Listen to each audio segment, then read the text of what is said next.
Shalom saudara-saudara, selamat pagi. Hari yang indah ini adalah hari yang diberkati Tuhan. Satu hari yang luar biasa Tuhan memberikan kita kehidupan. Mari kita pagi ini datang kepada Tuhan. Kita sembah Dia karena kita memiliki Allah yang hidup, Allah yang luar biasa. Haleluya, haleluya Tuhan. Terima kasih Tuhan. Kami mau dekat dengan-Mu Yesus. Karena dengan dekat dengan Engkau, hati kami terasa tenang Yesus. Haleluya. Hanya dekat Allah.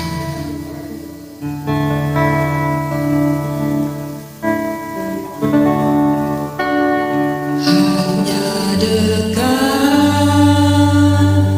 Allahku. Rasa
untuk pagi hari ini.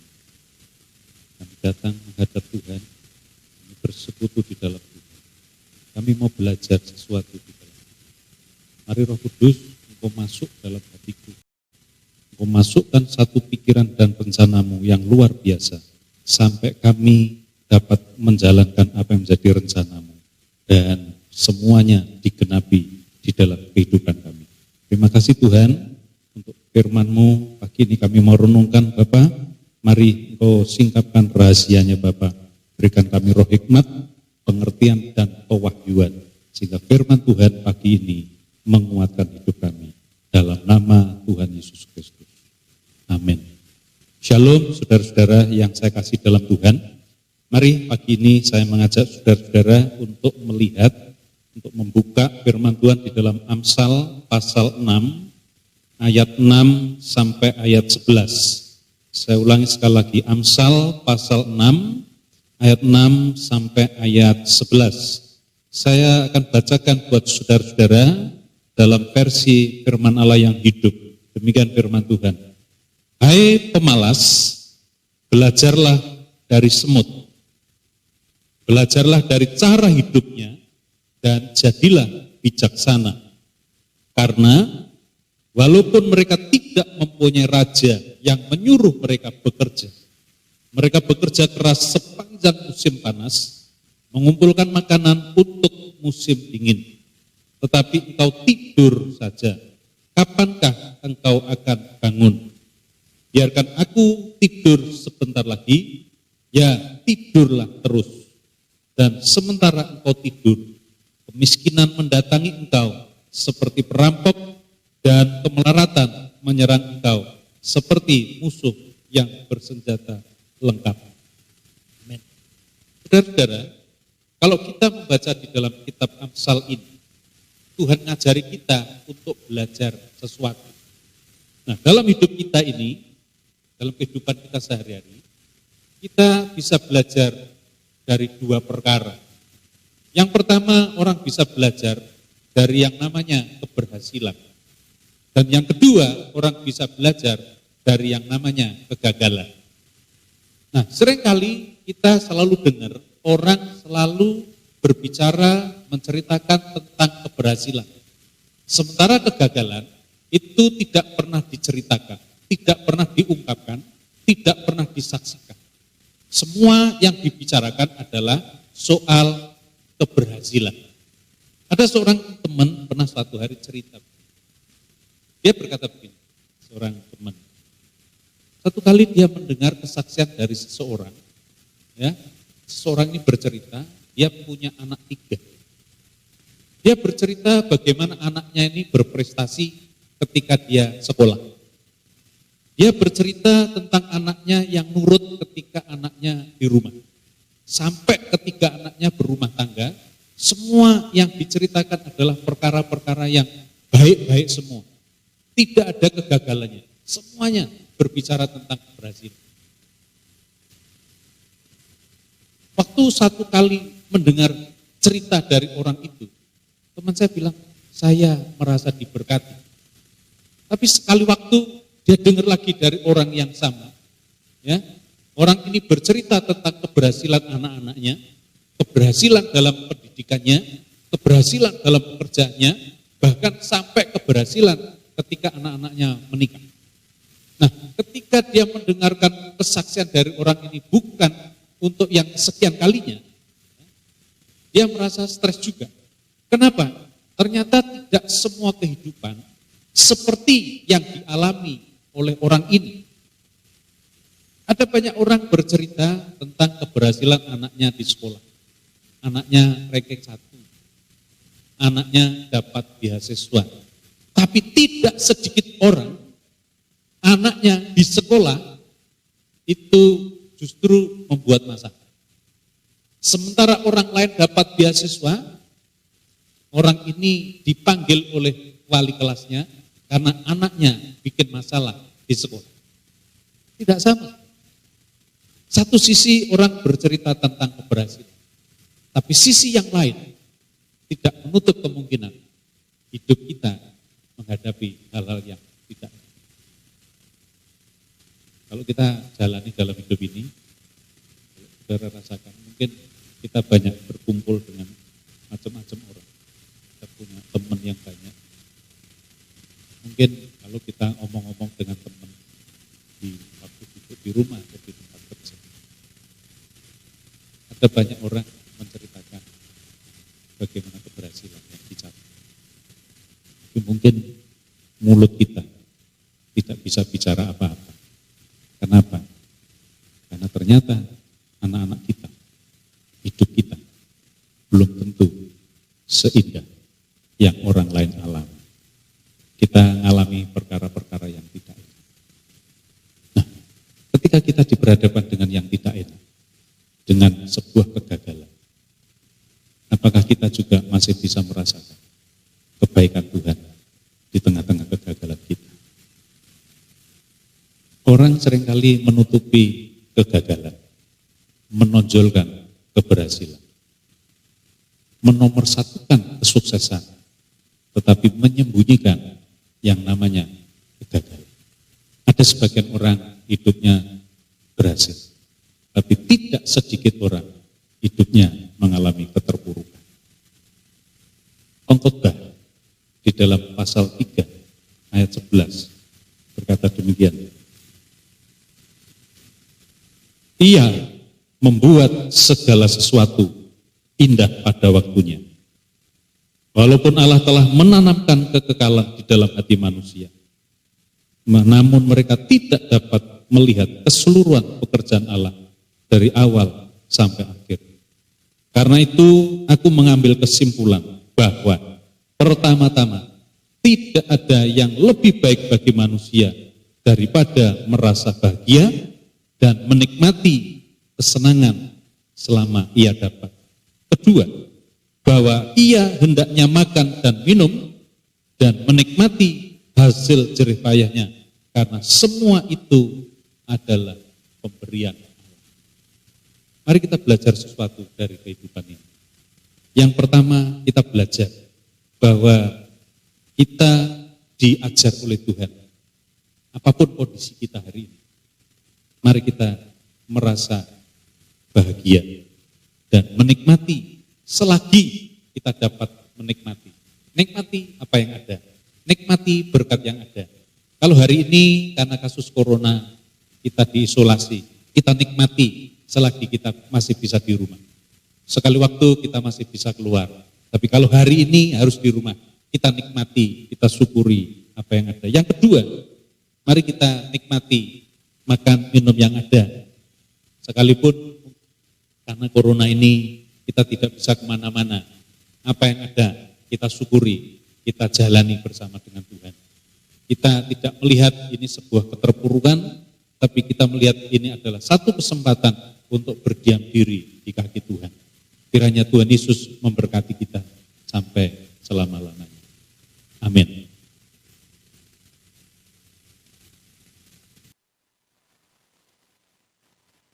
Kita akan berdoa di kaki Tuhan. Kiranya Tuhan memberkati engkau dan melindungi engkau. Tuhan menyinari engkau dan wajahnya dan memberi engkau kasih karunia. Tuhan menghadapkan wajahnya kepadamu dan memberi engkau damai sejahtera. Kiranya berkat yang dari Allah Bapa, Putra, dan Roh Kudus menyertai kita, memberkati kita hari ini sampai selama-lamanya. Dalam nama Tuhan Yesus Kristus. Amin.